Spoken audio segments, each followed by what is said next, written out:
بسم اللہ الرحمن الرحیم. السلام علیکم. Second year class chapter number 1 مناقب عمر بن عبدالعزیز. آج اس کا تیسرا حصہ جو ہے وہ ہم دیکھیں گے. تیسرے حصے میں ہم صفحہ نمبر 3 اور صفحہ نمبر 4 کا مطالعہ کریں گے. مناقب عمر بن عبدالعزیز مولانا شبلی نعمانی. آج صفحہ نمبر 3 دیکھیے بیٹا. صفحہ نمبر 3 میں پہلا پیراگراف جو ہے کہ عمر بن عبدالعزیز کو اپنے خاندان میں سب سے زیادہ سلیمان سے محبت تھی.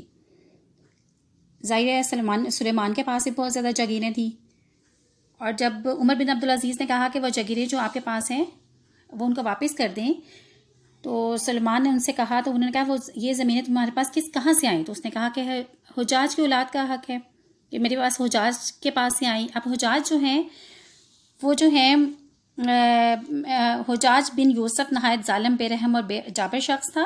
حضرت عبداللہ بن زبیر پر لشکر کشی کے دوران خانہ کعبہ پر پتھر برسانے سے بھی گریز نہ کیا، جس سے حجر اسود کے 3 ٹکڑے ہو گئے. حجاز، یمن اور عراق کا گورنر بھی رہا. قرآن پاک پہ حجاز نہیں لکھوائے تھے.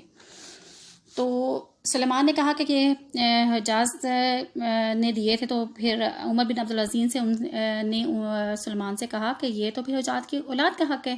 تو اس پر انہوں نے جواب دیا کہ یہ اصل میں یہ زمینیں جو ہے عام مسلمانوں کی ہیں. تو عمر بن عبدالعزیز نے کہا کہ تو پھر یہ تو عام مسلمانوں کو ہی ملنی چاہیے.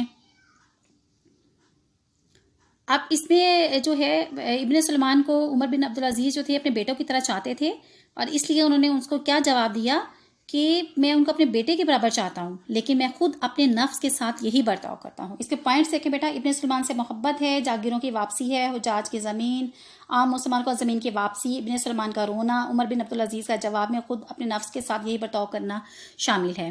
اس میں دیکھیں عمر بن عبدالعزیز کا مطالعہ کریں تو یہاں پہ ان کی کیا ہے کہ خوف خدا ہے، اور خلیفہ بننے کے بعد خلفائے راشدہ کا زمانہ، اور کیونکہ انہیں عمر ثانی بھی کہا جاتا تھا، تو وہ تمام اسلامی قوانین کا نافذ کرنا نہ صرف اپنے اوپر بلکہ تمام اپنے ارد گرد جو ہیں معاشرے میں موجود تمام لوگوں پر، تاکہ وہ تمام کے تمام لوگ جو ہیں وہ اس پر عمل کریں.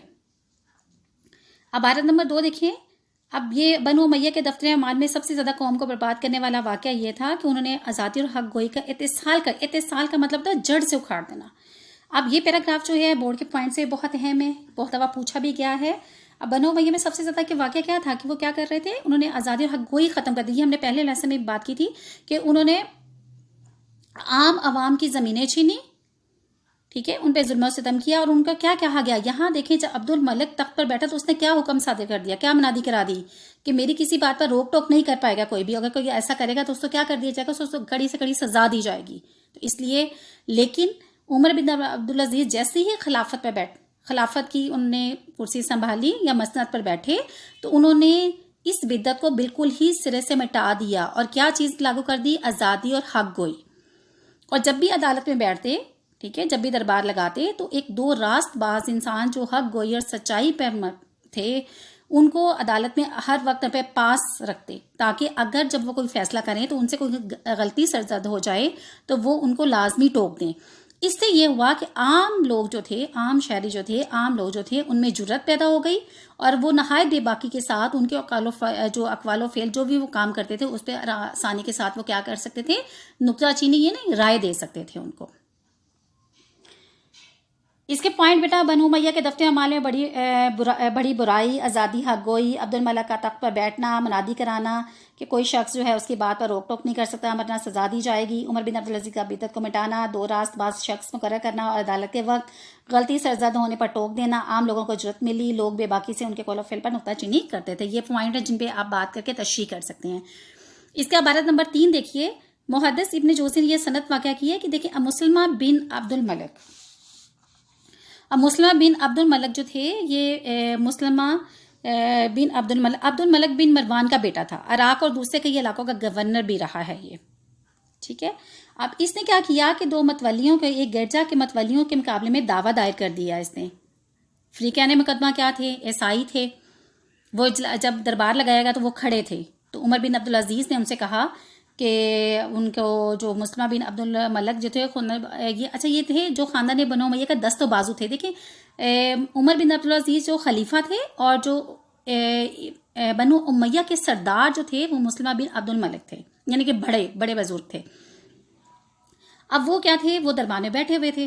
تو عمر بن عبدالعزیز نے ان سے کہا کہ فریقین مقدمہ کھڑے ہیں، اگر آپ نے مقدمہ لڑنا ہے تو آپ بھی کھڑے ہو جائیں، ورنہ اپنی جگہ کسی اور کو مقرر کر دیں. تو یہ کیا چیز تھی بیٹا؟ برابری تھی، مساوات تھی، کہ عام انسان اور چاہے وہ کسی بھی اعلیٰ عہدے پہ فائز ہو، جیسا بھی ہو، سب برابر ہیں. اور پھر انہوں نے کیا کیا، مقدمہ بھی عیسائیوں کے، اور جو فیصلہ بھی تھا جو عیسائیوں کے حق میں دے دیا. ان کی متنازع جو جگہ تھی وہ گرجا گھروں کو، گرجا کے متولیوں کو دلا دی انہوں نے. اب اس میں دیکھیں کہ اس کے پوائنٹس دیکھیں. عبد الملک بن امیہ کا سردار تھا، متولیوں کے مقابلے میں دعویٰ دائر کیا اس نے. فریقین اس کے عیسائی تھے، فیصلہ عیسائیوں کے حق میں دے دیا. اب اس میں عبارت نمبر 4 دیکھیں کہ عمر بن عبدالعزیز عیسائیوں اور یہودیوں کے ہمیں مہمان تھے، مہمان ہوتے تھے، ان کے ہاں کھانا بھی کھاتے تھے، لیکن ان کو کیا کرتے تھے، ان کی قیمت ادا کرتے تھے. ٹھیک ہے.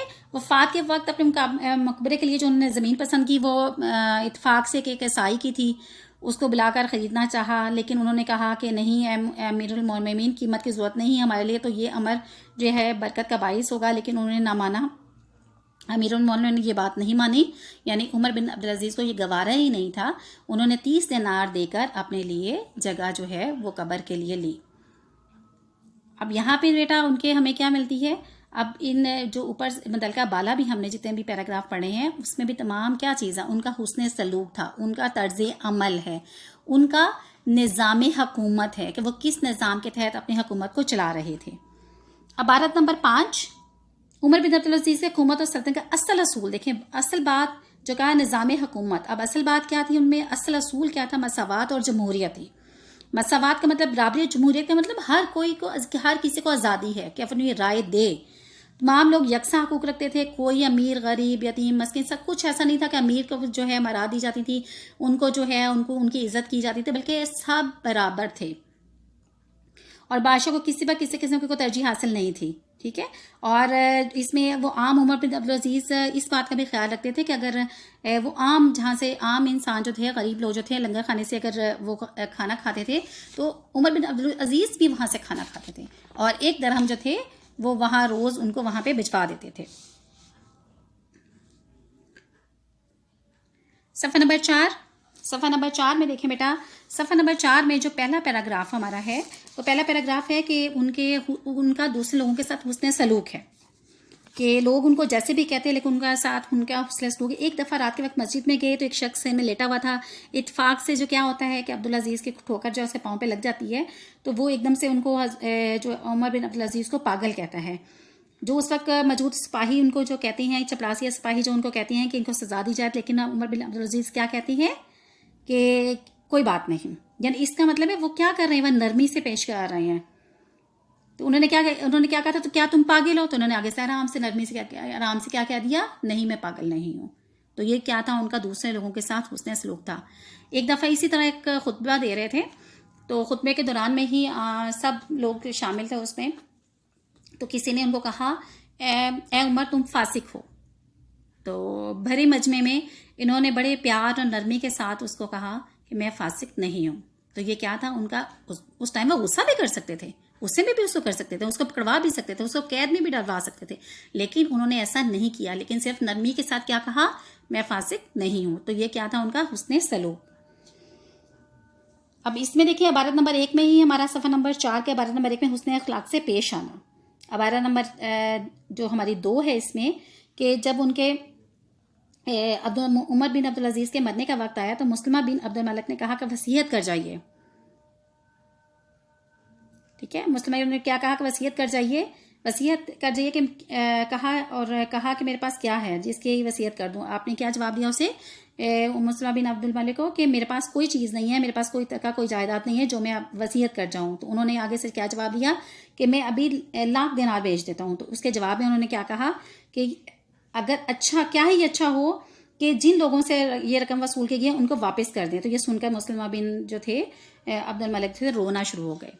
تو یہ ان کا نظام تھا، خوف خدا تھا کہ میں نے ایک ایک چیز کا مجھے جواب دہ ہونا ہے اور یہ چیزیں یہیں پہ رہ جانی ہیں تاکہ مجھے ایک ایک چیز کا حساب دینا ہے اور زندگی دیکھیں یہاں پہ وہ ایک نظام حکومت جو نے ایک طرز حکومت ایک قائم کیا تھا وہ اس پہ آخری دم تک قائم رہے. عبارت نمبر 2 کا مسلمہ بن عبد الملک کا عمر بن عبدالعزیز سے کہنا مرتے وقت وصیت کر دیں میرے پاس کچھ نہیں ہے. مسلمہ کا 1 لاکھ دینے کا مشورہ عمر بن عبدالعزیز کا انکار کر دینا. جن لوگوں سے رقم وصول کیا ان کو واپس کر دینا. اب عبارت نمبر جو 3 اس کی اور آخری اس سبق کا آخری پیراگراف ہے اس میں بیٹا دیکھیں کہ خلفائے جو بنی امیہ کی دولت مندی کا یہ حال تھا کہ جب ہشام بن عبد الملک نے وفات پائی تو اس کے ترکے میں صرف جو ان کے اولاد کے لیے جو ان کے موجودہ اولاد جو ان نے چھوڑی تھی جس قدر نقدی ملی وراثت میں وہ 1 کروڑ 10 لاکھ دینار تھی. ٹھیک ہے. اب ہشام بن عبد الملک جو تھے بنو امیہ کا 10واں خلیفہ تھا. 10واں خلیفہ جو 724 میں تخت پر بیٹھا بڑا عقل مند اور بڑا بخیل تھا. تو وہ کہتے ہیں کہ اس نے کیا کیا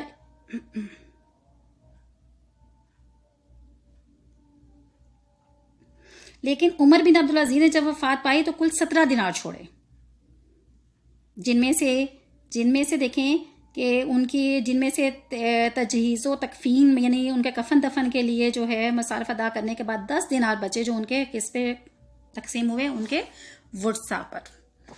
تو بیٹا یہ ہمارا پہلا سبق تھا مناقب عمر بن عبدالعزیز. اس میں ہم نے مکمل پہلے اس کا تعارف دیا اور مکمل ہر پیراگراف کی ہم نے آپ کو اس میں بتائی ہے کہ تشریح کے کس طرح سے اس کے آپ نے جو ہے اس کا کیا مطلب ہے ان پیراگراف کا اور ساتھ میں نے پوائنٹس بھی اس کے بتا دیے ہیں کہ کن کن پوائنٹس پہ آپ جو ہے تشریح کر سکتے ہیں.